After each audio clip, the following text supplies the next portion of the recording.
साहेब तुझ में यूं बसे जो तिली में तेल ज्ञान की घानी फिर ले फिर देख लूंगा ज्ञान की घानी फिर ले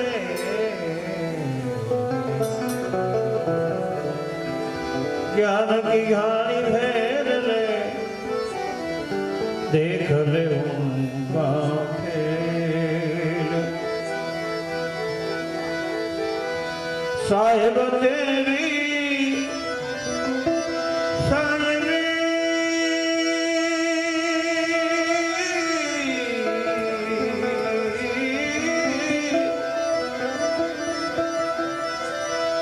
सब घट रही समाई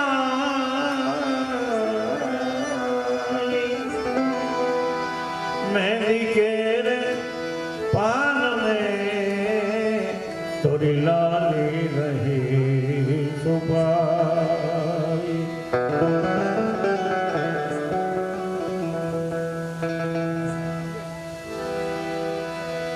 साहब का घर दूर है जैसी पेड़ खजूर चढ़े तो प्रेम रस चाखिए अरे पड़े तो चकमाचू साहेब के घर की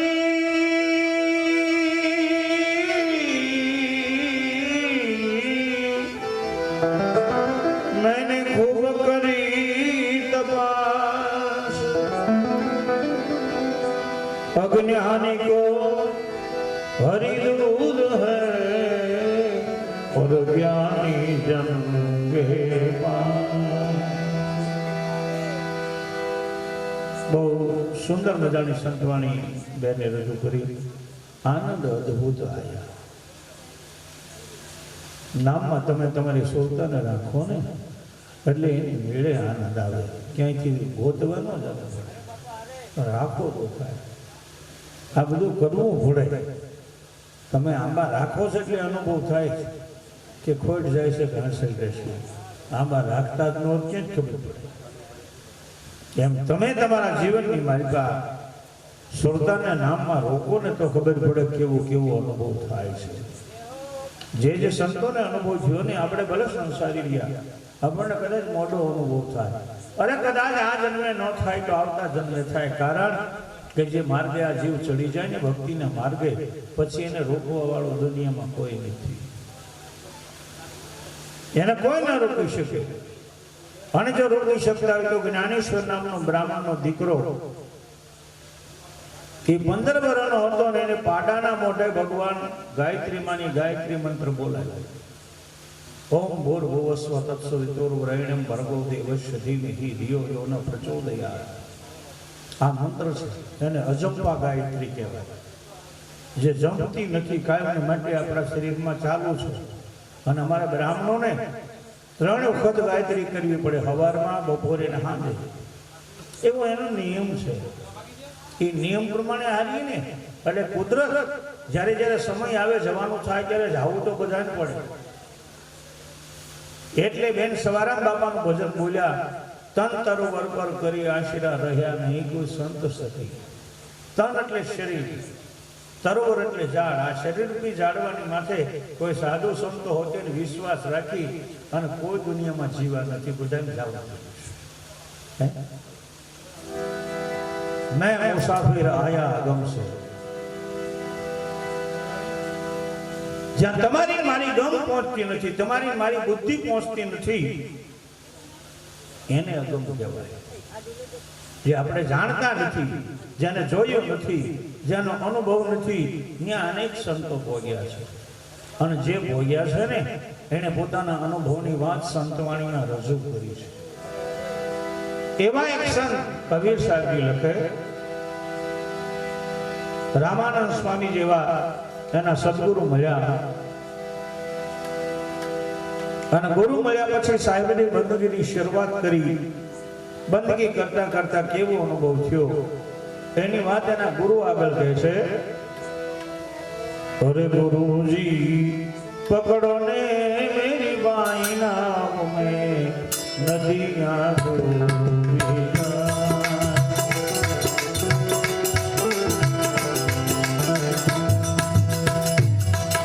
પકડો ગુરુજી પકડો ને મેરી બાઈ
કબીર સાહેબ સાહેબની બંદગી કરતા કરતા એનો અનુભવ આ ભજનમાં લખે છે કે ગુરુજી નાવડે નદી ડૂબી જાય, નાવડાની મારી વળે પાણી કેટલું છે તો કે ઘડો એટલે એમ તું નાની માટલી લઈને જાય, માટલી લઈને પાણી ભરવા ગયા તોય નો આવ્યું. વળે પાસામાં હાથી નાઈ રહ્યો છે, ઘડો મૂડે કઈ તરસ શીખતી નહીં. મનરૂપી હાથી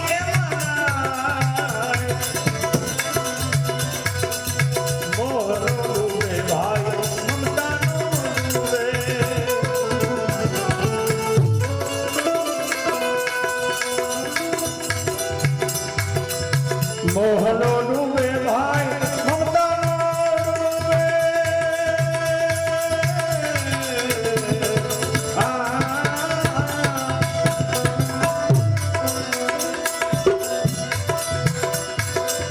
મનરૂપી હાથી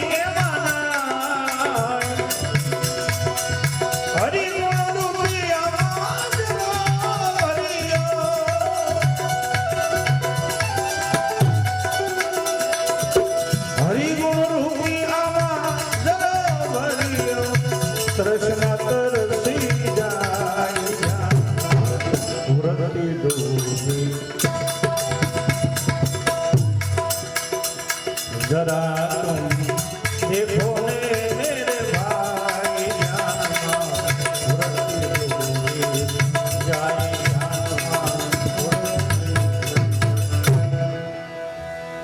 कबीर साहबे जवाब आप्यो छे, जरा तुम देखो ने मेरे भाई ध्यान में वृत्ति डूबी जाए, भगवान नु ध्यान धरवा बेहो અને એમાં સુરતા બરોબર જો લાગી જાય શબ્દની હારે તો તમારી વૃત્તિ છે ને એ નિર્મળ બની જાય, પવિત્ર બની જાય.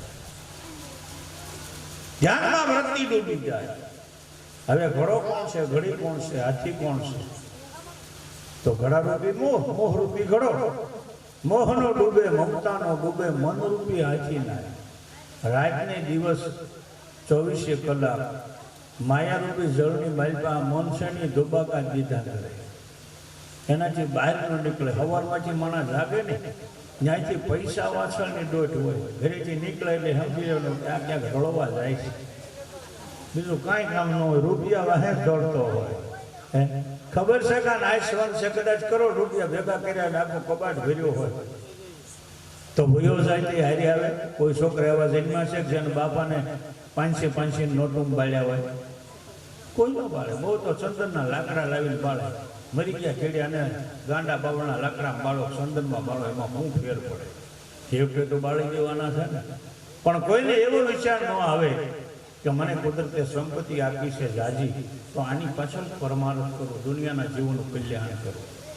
ખર્ચ ઓછો થાય ભલે થાય, માણસોને જમાડો, ઝાઝા માણસને જમાડો. કારણ કે આ પીંડ છે ને એનો નાશ થાય ને, એ પીંડે આખી જિંદગી આ શરીરે રળી રળીને આપ્યું હોય આપણને, એનો આમાં ભાગ હોય. અને અમારું શાસ્ત્ર એમ બોલે છે કે કોઈ પણ માણસ જે સ્થળે રહેતો હોય ત્યાંથી એનું ખોળ્યું નાશ બનીને વયું જાય, પછી એનો જીવાત્મા જ્યાં સુધી એની ઉત્તર ક્રિયા, એટલે કે જે આપણે તમે બધા માટલી કહો છો, અમે કહીએ પાણી ઢોળ કહીએ છીએ, બધાના શબ્દો જુદા જુદા હોય, પણ એ જ્યાં સુધી પૂરું ન થાય ને ત્યાં સુધી જીવ છે ને ચારે બાજુ પરિભ્રમણ કરતો હોય. ચારે બાજુ એ પરિભ્રમણ કરતો હોય, જોતો હોય મારો પરિવાર મારી પાછળ કેવું ગુણદાન કરે છે. ગાયોને નીણ નાખજો, બાળકોને જમાડજો, પરિવારને જમાડજો, અને જેટલું વધારે માણસો જમે ને એટલો વધુ આશીર્વાદી જીવાત્માને મળે છે. આ તમારા મારા ઘરની વાત છે, આપણી શક્તિ પ્રમાણે, વધારે નહીં, પણ આ કરવું જોઈએ. ઘણા તો હવે કાર્ય કરતા નથી, હેંકેલી લીધા છે, કથાઓ કરતા નથી, વાસ્તુ કરતા નથી, કાંઈ નહીં કે આ રૂપિયા હું કામ ખડકો લેતા જવાના નથી. નકર તો બરોબર છે, પણ સમય પ્રમાણે, પ્રસંગ પ્રમાણે, ટાણા પ્રમાણે માણસે એવું વાપરવું જોઈએ કે જેને હિસાબે એ જીવાતમાં તો રાજી થાય, પણ ઓલું ઉપરવાળો એને જન્મ આપવાવાળો એ હોતે રાજી થઈ જાય કે આને ભગવાને સંપત્તિ આપી, આ બરોબર છે, એમાં કાંઈ ના નથી. માટે લેખે વાપરજો, ખોટે ઠેકાણે નહીં. લેખે વાપરો ને તો એમાં તમારું લેખે લખાય. ચિત્રગુપ્તના ચોપડામાં તમારું ખાતું હોય ને એની મેલમાં જમા થઈ જાય. અને એટલે આપણે જાગીએ છીએ. સંતોએ લીધું જમા જાગરણનો કુંભ થપાણો, મળ્યા જતીને સતી ગરબા પાટે પધારો ગણપતિ. આજ આપણે જાગીએ છીએ બાની પાછળ, એનું કારણ તો કે આપણા બધાનું જાગરણ ચિત્રગુપ્તના ચોપડાની માલિકા જમા થઈ જાય એટલા માટે જાગીએ છીએ. એ તો વૈયા ગયા, પણ આપણે આજની રાતનું જાગરણ આપણા ખાતામાં જમા થાય એટલે ભગવાનમાં આપણું સારું બનાય. એમ કહેવાય કે વાહ, આખી રાત જાગ્યો એને સંતવાણી સાંભળ્યું છે. પણ કુદરત એવી વસ્તુ છે કે માણસને તરત કંટાળો આવી જાય, થાકી જાય, સુવાની ઈચ્છા થાય. એટલા ભલામણા 80 વર્ષ જીવો, એમાં 40 વર્ષ તો હુવો છો. 40 વર્ષની રાત હોય એટલે 40 વર્ષ તો આપણે સુતા હોય ને, 40 વર્ષ જાગ્યા હોય. હોવાનો તો આખી જિંદગી છે, પણ ક્યારેક મોકો મળે સત્સંગ સાંભળવાનો, હરિભજન સાંભળવાનો, એ મોકો ન ચૂકતા. ગમે તે ભજન ગાતું હોય, ગમે તે સંતવાણી ગાતું હોય, પણ એના શબ્દની માલપાથી એકાદો શબ્દ આપણા જીવને લાગી જાય તોય આપણી સુરતા છે એ મૂળે બંધ થઈ જાય, ઠેકાણે આવી જાય. કાયમને માટે તમે ભગવાનના નામ લેવા માટે ભગવાન પાસે આવી રીતે પદ્માસન વાળી, પલોઠી વાળી આવી રીતે આંગળીઓ રાખીને બેહો, બીજું કાંઈ કરવાનું નહીં. અને શ્વાસમાં ધ્યાન રાખો, તમારા શ્વાસની અંદર તમે ધ્યાન રાખો, બીજી ક્યાંય નહીં. પછી દીકરાની બહુ આવી હોય તો માળા હાથમાં ફરતી હોય, અને પછી આમ જોઈએ દીકરાની બહુ શું કામ કરે, ત્યાં સુરતા વહી જાય, પણ આ તારી માળા હાથમાં ફર્યા કરે, શું કામ? સુરતાને મૂળે બાંધો, ઠેકાણે રાખો, ક્યારેય ક્યાંય જોવાનું નહીં. અને જે કામ કરવું એ કરે, ન કરે તો એ હાથ થાય તો એને જ કરવાનું છે. તમે આવું છો. પણ સાસ બી કભી બહુથી પેલા સિરિયલ આવતી ટીવીમાં, સાસુ હોતી ને એક વખત બહુ હતી, અને ત્યારે એને જે દુઃખ ભોગ્યું હોય એ દુઃખ દીકરાની બહુને દેવું એ આપણો અધિકાર નથી. કારણ કે આપણે ગુરુમુખી છીએ. આપણે કેમ જીવવું એ આપણે વિચારવું જોઈએ. તમારી દીકરી બીજાને ઘરે ગઈ હોય અને દીકરી રોતી રોતી ઘરે આવે તો એની માં તરત ભેટી પડે ને એ હોતી રોવા મળે. તમારી દીકરી કોકને ઘરે જાય અને રોતી રોતી આવે અને તમને દુઃખ થાય તો તમારા ઘરમાં જે દીકરાની વહુ થઈને આવી છે એ હોતી કોકની દીકરી છે, એને કેટલું દુઃખ થાય. માટે દુઃખ કોઈ દેતા નહીં, ક્યારેય પણ બોલીને પણ નહીં, હાથથી શિક્ષા દઈને પણ નહીં, અને કોઈનું ખરાબ કરીને પણ નહીં, ક્યારેય વિચાર એવો કરવાનો નહીં. બસ વૃત્તિ નિર્મળ બની જાય, પવિત્ર બની જાય એટલે ક્યારેય કોઈનું ખરાબ કરવાનો વિચાર તમારું મન તમને આપે જ નહીં. આપે જ નહીં એવો વિચાર ન આવે કે હું ખરાબ કરું, એમ ખરાબ બોલું, એવું ન આવે. કારણ કે ગુરુના બાળકાની વૃત્તિ છે ને એ શબ્દમાં ચોંટી, શબ્દની હારે સુરતા લાગી હોય એટલે એવો વિચાર જ ન આવે. ના, વિચાર એવો જ નબળો ન આવે ને એટલે ભગવાન તમારું બાવળું પકડી લે. ભગવાન ભોળોનાથ બહુ દયાળુ છે, કરુણાનો સાગર છે, ગરીબોનો વેલી છે, દુખિયાનો દુસામો છે, નોધારાનો આધાર છે. એ ક્યારેય તમારું બાવળું ન છોડે, પણ આપણે એને પકડી રાખવા જોઈએ. પછી આજ અને ભક્તિ કરીને કાલે મૂકી દીધી, ભાઈ એમાં કાંઈ અનુભવ નથી થતો. પણ 12 વર્ષનો એક યોગ થાય, 12 વર્ષ સુધી ભગવાનનું ભજન કરો ને તઈ તમને કાંઈક તમારી સુરતા ત્યાં લાગી જાય ને સુરતા છે ને ગુરુના ચરણમાં તરત લાગવા મળે. એટલે ઘડો ને બુડે, ઘડે ને બુડે, હાથી મિલ મિલ નાય, મોહરૂપી ઘડો, મમતા રૂપી ઘડી, મંદરૂપી હાથી, એ આ સંસારની માયાજાળમાં ધુબાકા મારી રહ્યો છે. કોટ કાંગરે પાણી ચડ્યા, આ માયારૂપી જળ એ અખૂટ ભરેલું છે, ખૂટે એમ નથી. જ્યાં જાવ ને માયા, જ્યાં જાવ ને માયા, જ્યાં જાવ ને માયા. હરિગુણ રૂપી આમાં જરો ભર્યો તો તૃષ્ણા તરસી જાય. ભગવાનના ગુણાનુવાદ રૂપી આની માલિકા મોટો જબર દરિયો ભર્યો છે, મોટો ઝરો ભર્યો છે. આજે બહાર નીકળે માલિકા જાય, બહાર નીકળે માલિકા જાય, બહાર નીકળે માલિકા જાય.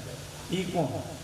તેનો અનુભવ કરવા માટે કાંઈક તો કરો, બીજું કાંઈ નથી કરવા પડે. આંખું બંધ કરીને બે હવાનું. ગુરુ ન મળ્યા કાંઈ નહીં, ગુરુ ગોતતા ગોતતા આવશે. ગયે મને મારા ગુરુ ગોતતા ગોતતા અમારે ઉમા દાદા મારા ગુરુ છે, 106 વર્ષ જીવ્યા લુવારા, અને એના ગુરુ ગૌરીશંકર દાદા. એની સમાધિ એ સપ્તાહ હતી અને મારી ઉંમર 20 વર્ષની. એટલે હું ભજન હારા ગાઉં એટલે બધા એમ કે તને બહુ ભજન બહુ તું હારા ગાતો ગા ગા. એટલે 12 વાગ્યા સુધી રોજ મને ગૌરાવે. એમાં એક દિવસ બપોરે જમવાનું, બધા જમવા માટે ગયા, ગામમાં જમવાનું હતું, સમાધિ એની ખેતરમાંથી દૂર વેળાવદર. એટલે ઉમા દાદાએ મને કીધું કે છોકરા અહીં ઉભો રહે, મારે તારું કામ છે. એટલે મારે એમ કે શું કામ હશે? વૃદ્ધ શરીર છે, કદાચ પગ દબાવવાના હોય, કંઈક સેવા કરવાનું કામ હશે, એટલે હું બેઠો. પછી ગૌરીશંકર દાદાના ગુરુ એટલે ઉમા દાદાના ગુરુભાઈ મોહન બાપુ એક પિયાવાના સાધુ હતા, એને બેહાયા. એ કે બેહો કરી તમારું કામ છે. પછી બધા વ્યા ગયા, અમે 3 જણા રહ્યા, એક ઉમા દાદા, એક મોહન બાપુ ને હું 3. પછી ગૌરીશંકર દાદાની સમાધિ પાસે મને લઈ ગયા. મને કે તું આ ગાશો એમાં તને કાંઈ ખબર પડે છે? બાપા મને જ બધા એમ કે તું સારું ગાશો એટલે હું ગાઉં છું, બાકી મને કાંઈ ખબર પડતી નથી આમાં શું કહેવાય.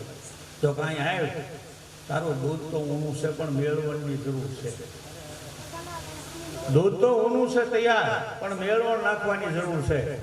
અને એને મને શાન સમજાવી ત્યાં તો આંખમાંથી આવડાની ધાર ચાલુ છે. શું વાત છે? શાનન મેં સમજાવ્યું.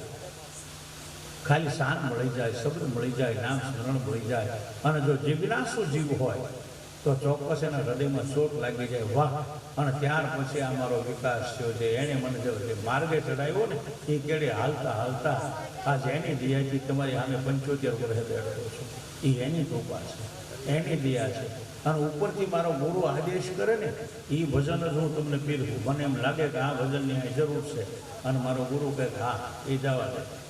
એટલે બધાને આનંદ જ આવે, મોજ જ આવે. કારણ કે મને જો મોજ આવે, મારા ગુરુને મોજ આવે, તો તમને મોજ આવ્યા વિના રહે જ નહીં. કારણ કે આ વસ્તુ એવી છે, એની આપેલી વસ્તુ છે. તો બીજી કડી લખે,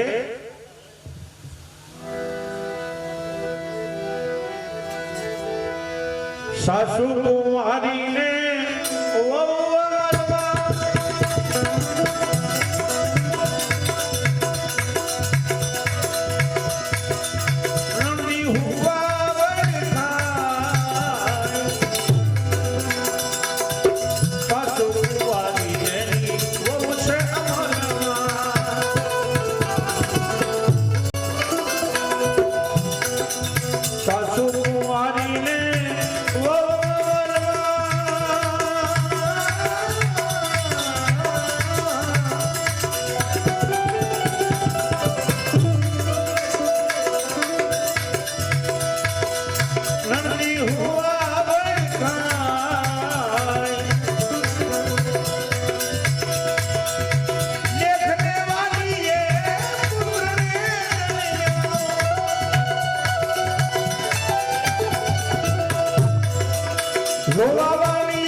સાહેબ બીજી કડીમાં લખે હાહુ છે પણ કુંવારા છે ના, હાહુ પાછા કુંવારા.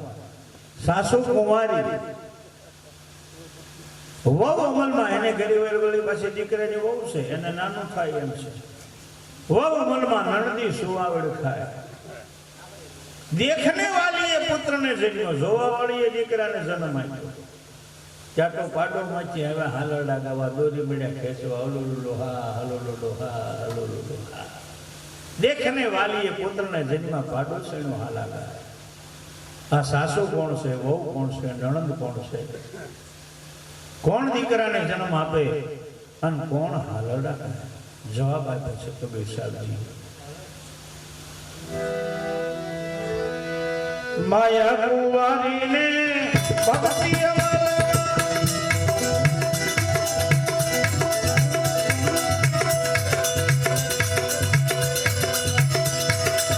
બુદ્ધિ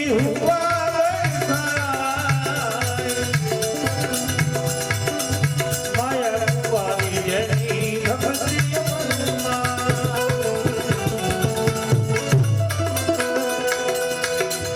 માયા કુંવારી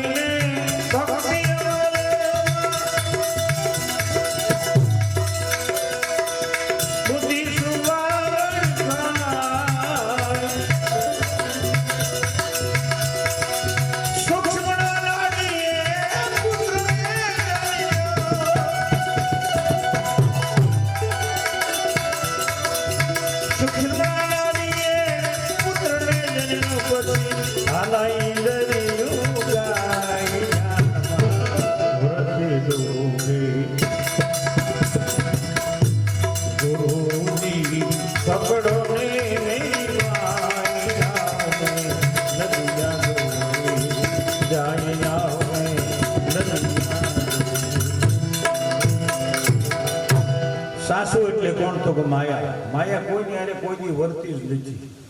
માયા એટલે રૂપિયા પૈસા જે કાંઈ, કે આ સંસારની માયા જા.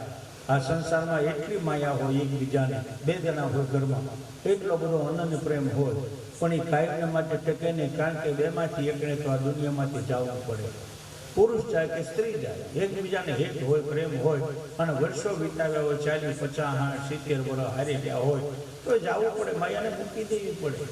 કુદરત છોડાવી દીધી, આપણે ન છોડી શકી, પણ ભગવાન છોડાવી દીધી. એટલે લખ્યું માયા કુંવારી. માયા કોઈની હારે વર્તી નથી. નંદ રાજા જેવો એક રાજા હતો, એને પૈસાનો બહુ શોખ. એટલે એને એક માણસ રાખેલો કે સ્મશાનની માલિકા જ્યારે મરદાને અગ્નિ સંસ્કાર કરવા માટે લઈ જાય, ત્યારે પહેલાના જમાનામાં મારા કોઈ પણ વ્યક્તિ મૃત્યુ પામે ને, એટલે એના મોઢાની માલિકા એક પૈસો મૂકતા, ત્રાંબાનો પૈસો. અને પહેલા આમાં જૂના 70 વર્ષના માણસો છે, એને ખબર છે કે વીંધાવાળા પૈસા આવતા, એક પૈસો ને મોઢામાં મૂકે, તુલસીનું પાન મૂકે, અને પછી એને સ્મશાન યાત્રામાં લઈ જાય. એને અગ્નિ સંસ્કાર આપ્યા પછી વહી આવે. પછી એને જે માણસ રાખેલો હતો ને, એ સ્મશાનમાં જાય અને ઓલો પૈસો ગોતીને લાવે. એ પૈસો એ કોથળો રાખ્યો તો એમાં નાખ્યો. પછી 60 વર્ષ એવું બધું થયું, ત્યાં રાજાને જવાનો વારો આવ્યો. કારણ કે જવું તો પડે, રાજા હોય તો કઈ રહે નહીં, કઈ રાજાને જવાનો વારો આવ્યો. રાજાએ મનમાં વિચાર કર્યો કે આ પૈસા છે એનો હવે શું કરવું. એનો મુનિમ બ્રાહ્મણ હતો, એને પૂછ્યું કે આ પૈસાનું શું કરવું. બ્રાહ્મણે વિચાર કર્યો કે આ તો ગોઝારો પૈસો કહેવાય, આ કોઈને દેવાય નહીં, નકર એનું હોદામણું કાઢી નાખે, એટલે દેવાય નહીં કોઈને, તો આનું કરવું શું. એટલે એના મુનિમ હતા ને એને માર્ગ બતાવ્યો કે આપણે મહારાજા એમ કરીએ, દરિયાને કાંઠે ક્યાંક ખાટો ગાળી અને આ કોથળો દાટી દઈ, તમે બીજી વખત આવો ને તે લઈ લેજો. બીજી વખત આવીએ કે કોઈ ખરું તાકાત છે કોઈ નહીં. એ તો કોઈ સંત મહાપુરુષો આવીએ કે જેણે સાચી ભક્તિ કરી હોય.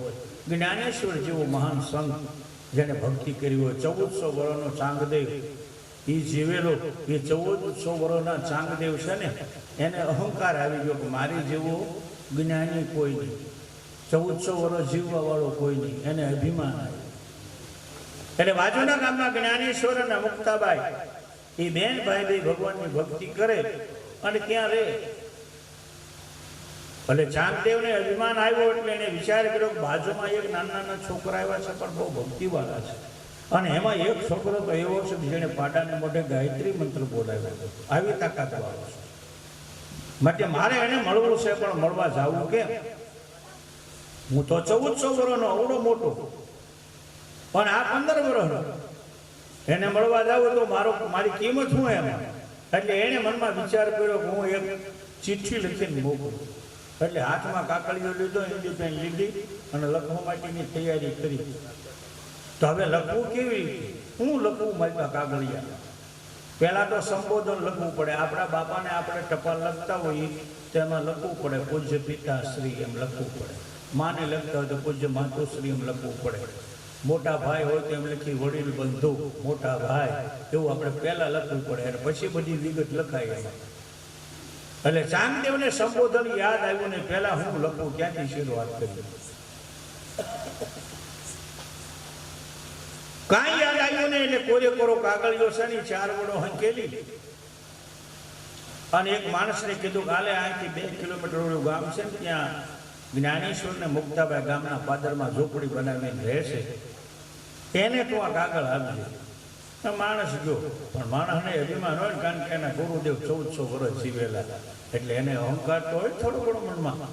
એટલે પહોંચ્યો જે જ્ઞાનેશ્વર ને મુક્તાભાઈ ક્યાં રહે છે? એટલે જ્ઞાનેશ્વર ને મુક્તાભાઈ જય ભોળાનાથ જય સિયારામ એમ કર્યું. આવો પધારો પધારો, આસન નાખી દીધું, બેઠા રહ્યા. ક્યાંથી આવો છો? તો ચાંગદેવ નામના એક સંત છે ને, એ મારા ગુરુદેવ છે, 1400 વર્ષની એની ઉંમર છે, એને તમને મળવું છે. પણ આ ચિઠ્ઠી લખીને આપે છે, હું લખ્યું છે તો મને ખબર નથી. એટલે ચિઠ્ઠી લીધી. જ્ઞાનેશ્વરે ચિઠ્ઠી ખોલી તો મારી કાંઈ લખેલું નહીં, 2 બાજુ કોરું, અક્ષર પાડેલા જ નહીં મારી પાસે.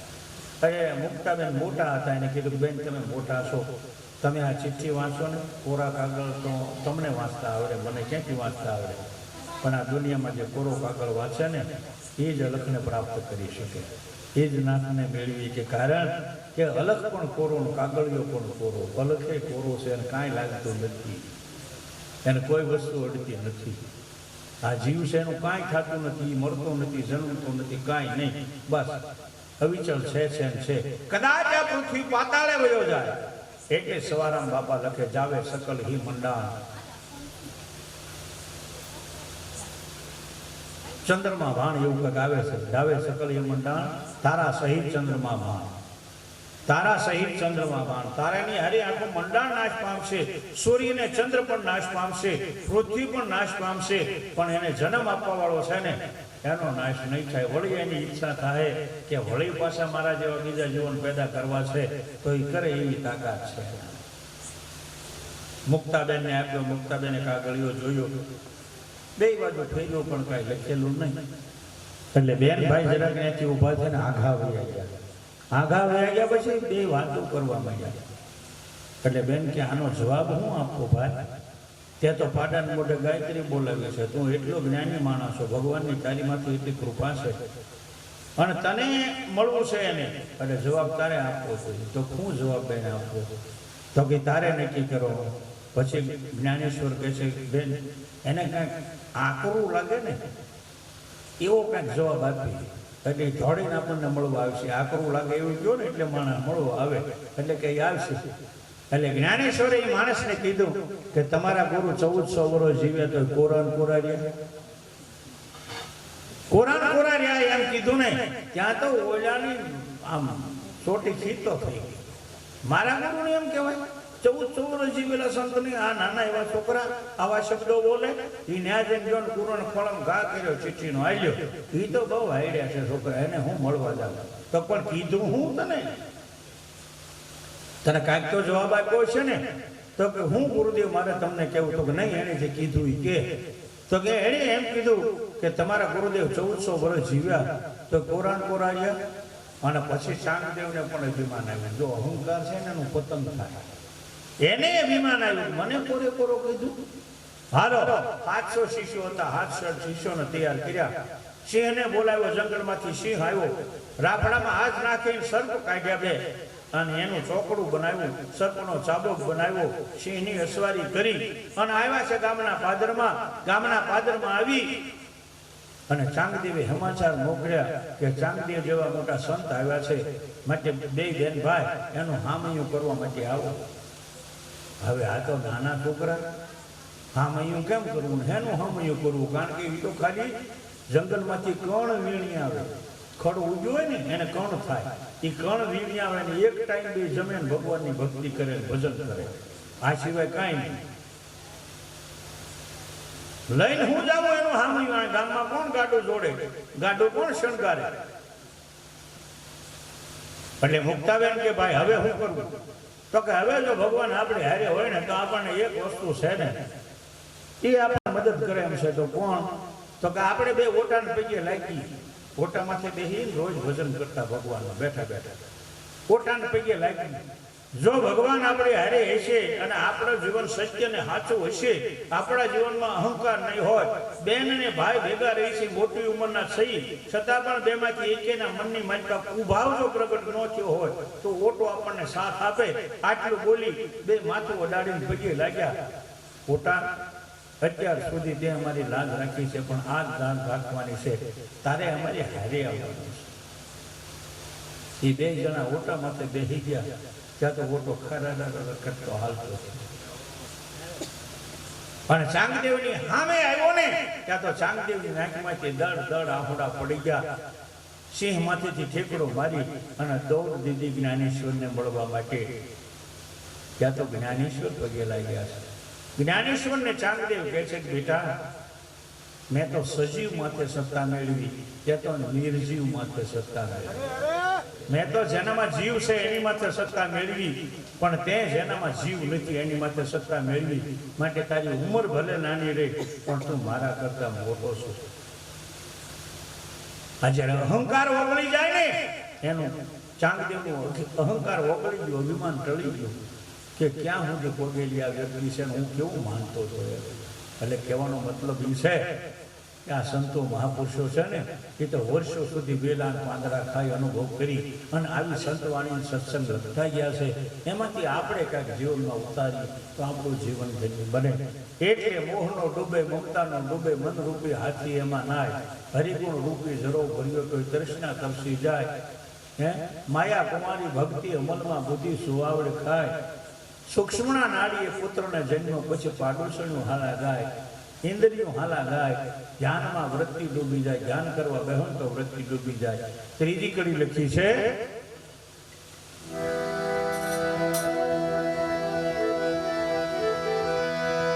એક અચંબો મેં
ત્રીજી કડી લખે કે ગુરુદેવ, મને એક નવાઈ તો એવી લાગી કે કુવામાં અગ્નિ લાગી.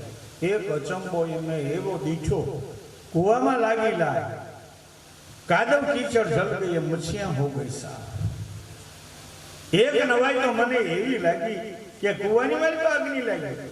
હા, અત્યારે વિજ્ઞાન આગળ વધ્યું છે. કુવાની માલમાં પાણી હોય, એમાં પેટ્રોલ નાખો અથવા તો કોઈ કેમિકલ નાખો, દિવાળી મારો એટલે અગ્નિ લાગે, પણ પાણી ન પડી જાય, કાદવ ન પડી જાય, મચ્છિયા સાફ ન થઈ જાય. પણ આ તો કેવા કેવા અનુભવની વાત કરે. તો કે આ કૂવો કયો છે, કાદવ કોણ છે, કીચડ કોણ છે અને મચ્છિયા એટલે કે માછલી કોણ છે? એનો જવાબ આપ્યો છે.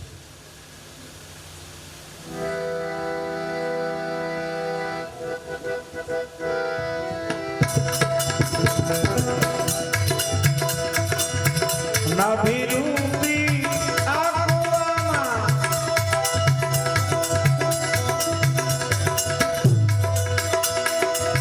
યોગની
જવાબ આપ્યો છે નાભી રૂપિયા આપવામાં. નાભી એટલે શું? તો તમારા મારા પેટની વચ્ચે બરોબર જે ડૂટી છે આપણે કહીએ છીએ એને સંતો સંસ્કૃતની ભાષામાં નાભી કહે છે. જ્યારે તમે સતત ભગવાનનું ભજન કરો, પ્રાણની આહુતિ આપો, શ્વાસ એની માલપા નજર રાખો એટલે તમારા આ પેટની માલપા યોગ અગ્નિ પ્રગટ થાય. એ અગ્નિ પ્રગટ થાય ત્યારે 3.5 આટાની કુંડલીની છે. કુંડલીની એટલે નાગણી, આપણે દેશી ભાષામાં કહીએ છીએ. એ નાગણી અત્યારે નાભીની આડે આમ વીંટાળેલી છે. અત્યારે એના મોઢામાંથી ઝેરના ટપકા પડે છે. પણ જ્યારે એ અત્યારે અવળી છે, યોગ અગ્નિ પ્રગટ થાય એની ગરમી લાગે એટલે એ કુંડલીની છે ને અવળી છે એ હવળી બની જાય. હવળી બને ને એટલે એના મોઢામાંથી અમૃતના બિંદુ પડે. કોની માથે પડે? તો તમારા નવા દેહની માલિકા બીજા જીવને પેદા કરવા માટેનું જે તત્વ છે ને એની માથે. એટલે રામદેવજી મહારાજે નિજાર ધર્મ કીધો. શું કીધો? નિજાર. ઝાર ન થવો જોઈએ. એનો ઉપયોગ જ્યાં સુધી જરૂર છે ત્યાં સુધી થવો જોઈએ, પછી નહીં. બીજકને જાળવી રાખે ને એ વીર્યવાન પુરુષ કહેવાય, શક્તિશાળી પુરુષ કહેવાય, તેજસ્વી પુરુષ કહેવાય. જરૂર વગરનો ઉપયોગ ન કરે અને જાળવી રાખે. એ બિંદુ પડે બીજક માથે અને બીજક છે ને એમાં એક વિસ્ફોટ થાય, મોટો ધડાકો થાય. અને ધડાકો થયા પછી એની વરાળ બની અને એ વરાળ પંકનાડ એટલે બરડા દ્વારા ફેટ આંકો. કીડીની હેડ ફેટે હાથી ચડ્યો, કુંઝરને પાડ્યો પગલાની હેઠ, પહોંચાડ્યો ઠેઠ. સવારામ બાપાએ અનુભવ કર્યો છે. જો એને લખ્યું છે, એને પોતે અનુભવ કર્યો છે એટલે લખ્યું છે. આ હમણાંની જ વાત છે, દૂરની નથી. સવારામ બાપા નળિયા મોભિયા બનાવતા બનાવતા અનેક જીવોને ઉદ્ધાર કરતા ગયા, અનેકને માર્ગે ચડાવતા ગયા, અનેકને ખેડે ચડાવતા ગયા. કારણ કે ગુરુ વચનની એવી તાકાત છે. એટલે બળદેવદાસજી લખે,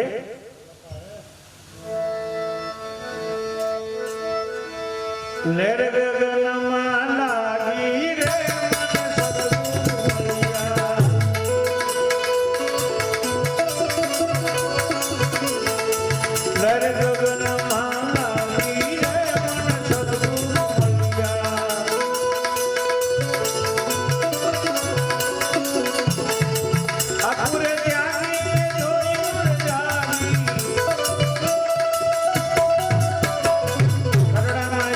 હવે લાગી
જોજો ને રે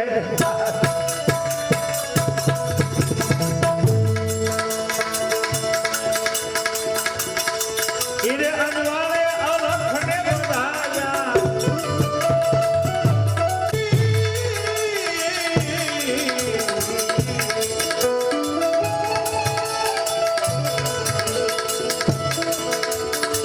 ઈરે અનવાળે અલખને બધાયા કેવી રીતે નામ નિશાને રહી જાતી રે મન સત્સંગ ભળ્યા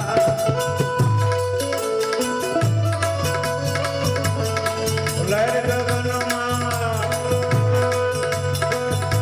ગગનમાં લાગી રે મન સત્સંગ ભળ્યા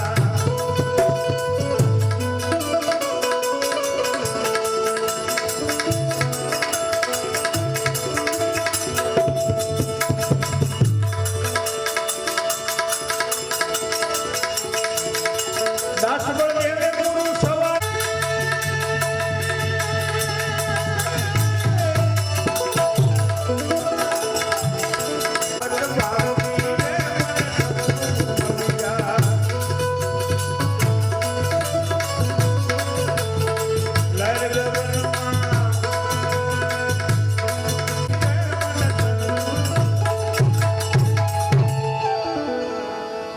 એટલે કબીર સાહેબે લખ્યું કે એક અચંબો એવો દીઠો કૂવામાં લાગી લાય કાદવ કીચડ જલકે સંકલ્પ વિકલ્પ વળી ગયા અને મચ્છિયા હો ગઈ સાફ વૃત્તિ સાફ બની જાય વૃત્તિ જ્યારે નિર્મળ બની જાય ને ત્યારે તમારે મારે ભક્તિના મેદાનમાં આવી જવાનું એમ સંતોએ લખ્યું છે ગંગા શાંતિની યુક્તિ બતાવું પછી બે પાડી દઉં બીજી ભાઈ અત્યારનું જીવન છે ને એના કરતાં સત્સંગને માર્ગે હાલશો ને તો તમારું જીવન કંઈક અનોખું બની જાય માટે કહે કબીર સુનો ભાઈ સાહેબ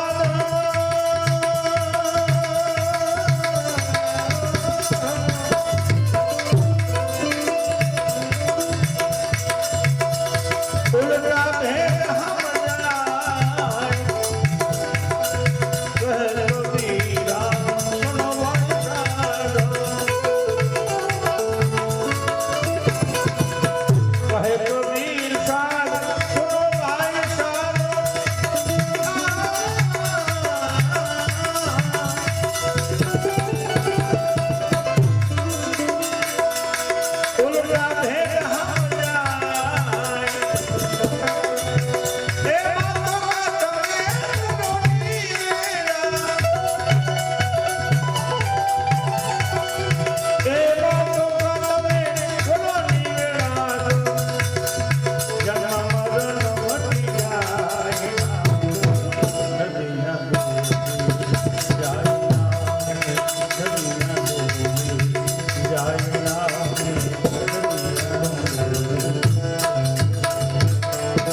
ભેદ સોનુભાઈ સાધુ એ બાતો કા કરો નિવેડા 4:30 જે ઉઠ્યું છે તેવું લાગે છે હે હા ઠાકર થાળી આવે એ પહેલા હજી નાના બે ભજન બોલું મને આમ મારી કેમ થાય છે હજી કંઈક થોડુંક બોલું ઘરતણી અમારા દેવશીભાઈ છે વર્ષોથી હું લગભગ 34 વર્ષ ત્યાં રહેવા આવ્યો છું ત્યારે શ્રદ્ધાંજલિ અપાય હું એને માન તરીકે માનતો હતો તમે તો એને જીવનને ઓળખ ક્યાંથી ખ્યાલ હોત પણ ભાવનાબેને સુંદર મજાની વાત કરી કે નાના માટેનું જીવન બહુ પવિત્ર હતું અને વાતે સાચી છે બાકી એ જનેતાને પણ સંતોષ થવો જોઈએ બાબુ મારી પાસે આવ્યો પણ મને સંતોષ કરાવી દીધો એમ થવું જોઈએ મારી માં હતા હા હજી મને એની એક સુધારો આપ્યો હતો એટલે મને કહ્યું હું હાથીઓ કરું ને ત્યાં ઊંધો હાથીઓ કરતો એટલે થાળીમાં મેં હાથીઓ કર્યો ને એટલે મને માએ એમ કીધું દાદા આ હાથીઓ ખોટો તો ન આવે કે આ દુનિયાની માતા એક જનિતા એક માં અને બીજો માસ્ટર આ બે તમને હાથ મારું બતાવી તો એને મને જ્યારે હું પહેલો જ્યારે બધું બ્રાહ્મણનું કામ કરતો ને ત્યારે મારે ભૂલ થતી હોય તો મને એવા જે કંઈ ભલામણ કરે ને શીખવાડે ને એ મને મારા વડીલ હોય એવું મને લાગે મને સંતોષ થતો તો વાહ તમે કોઈ બીજું ભૂલ કાઢે એના કરતાં ઘરના ભૂલ કાઢે ને એમાં વધારે આનંદ આવે. બાકી જિંદગીનો પરોર બહુ સારા કાઢો પણ બસ ગરીબમાં આવ્યું ગયું અરે કાંઈ નક્કી નહીં ક્યારે વ્યા જાય. આ બહાર નીકળ્યો માઇકમાં ન જાય એટલે શરીરની પૂર્ણાહુતિ. રામ બોલો ભાઈ રામ. હે માટે साधन नहीं है किसी का क्या भरोसा है, क्या भरोसा. क्षमा भूल जाएगी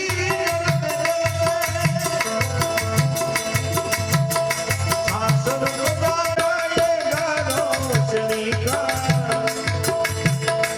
दम निकल जाएगा रोशनी का क्या भरोसा क्या भरोसा है क्या भरोसा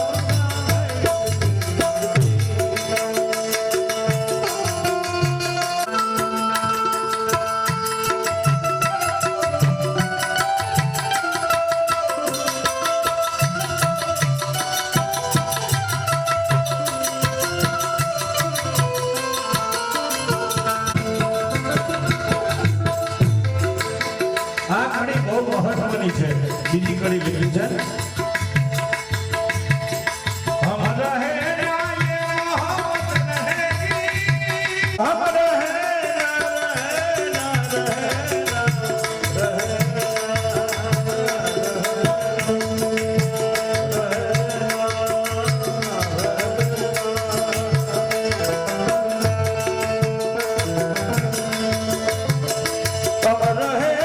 ये मोहब्बत रहेगी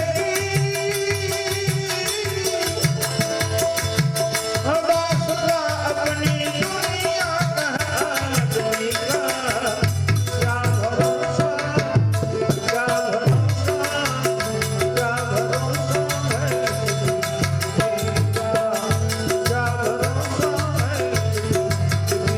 ना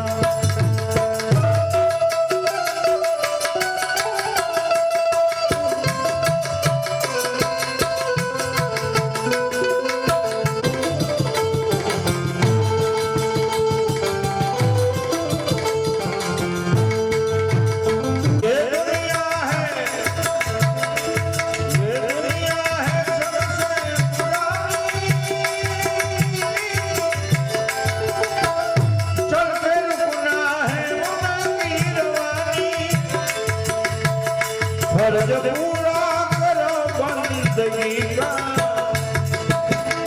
फर्ज पूरा करो बंदगी का क्या भरोसा क्या भरोसा है जिंदगी का क्या भरोसा है जिंदगी का क्या भरोसा है. આ જિંદગીનો ભરોસો નથી ક્યારે વયું જવું પડે એનું કાંઈ નક્કી નથી. એટલે લખ્યું વચન વિવેકી. હમણાં બેન ભજન બોલ્યા ચેનલ નાની અને બ્રહ્માદિક લાગે ભાઈ. આપણા મોઢામાંથી વિવેકવાળા જ વચનો નીકળવા જોઈએ, નબળા વચન નીકળવા ન જોઈએ. એટલે ગંગા સત્ય પાનબાઈને સમજાય. બીજી રીતે જોઈને શિવના ચરણમાં જાય છે. કારણ કે શિવથી જેની જગતની ઉત્પત્તિ છે, શિવ અને શક્તિ દ્વારા જેને સંસાર ચલાવ્યો, આ સંસારની ઉત્પત્તિ કરી, એવા શિવને આપણે છેલ્લે યાદ કરી અને પછી આપણે સંતવાણીનો વિરામ આપશું.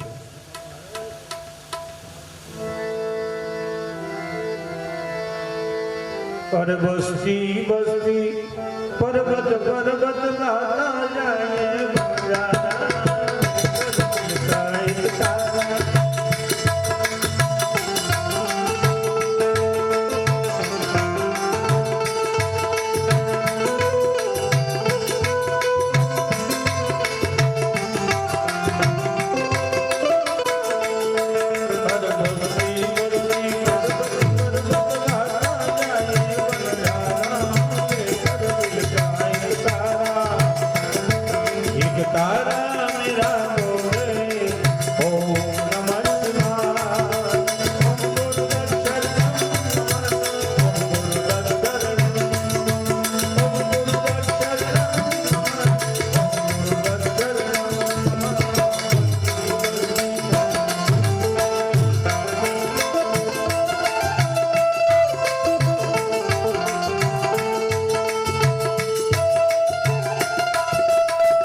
રવાના.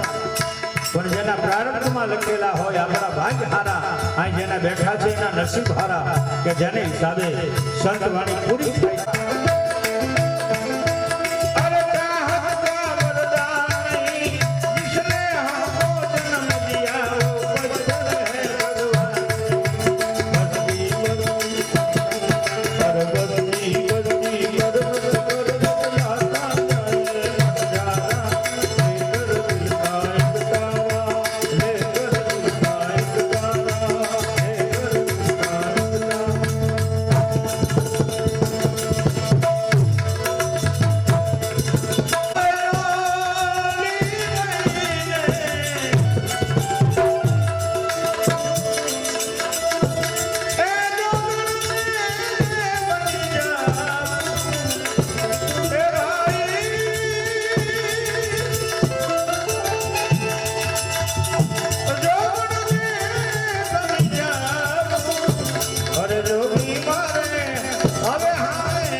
જો તમે રામ બનો તો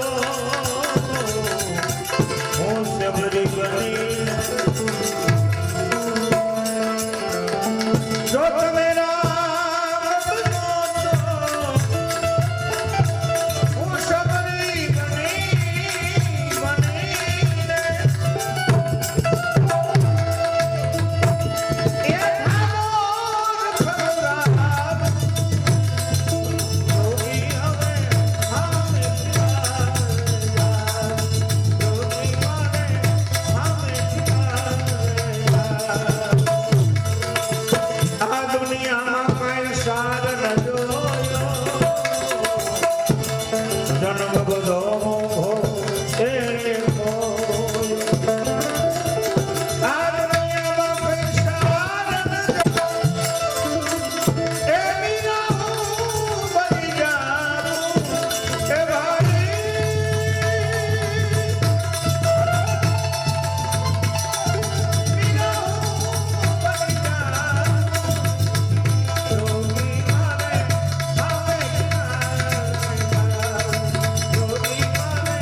આપણે ભગવાનને પ્રાર્થના કરીએ, ભગવાન તમને જમાડી રાજી કરીએ છીએ, એને જ્યાં સુખ અને શાંતિ મળે ત્યાં જન્મ આપજો અને તમારી દીકરી તરીકે રાખજો, એને મારા નાથ દયાળુ દયા કરજો. આપણે પ્રાર્થના કરી શકીએ, બીજું તો આપણી પાસે કાંઈ હથિયાર નથી.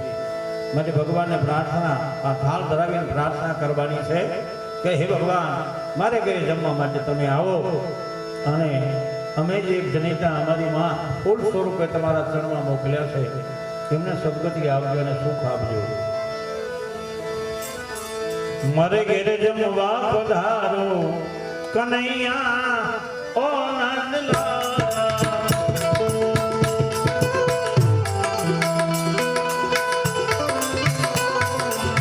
ઓ નંદલાલ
બોલો રામચંદ્ર ભગવાન કી જય, કૃષ્ણ કનૈયા લાલ કી જય, રામા પીરની જય, સત્ય સનાતન ધર્મની જય, અમને બના ગુરુ મહારાજની જય, કુળદેવી માત કી જય, હનુમાનજી મહારાજની જય. ઓમ નમઃ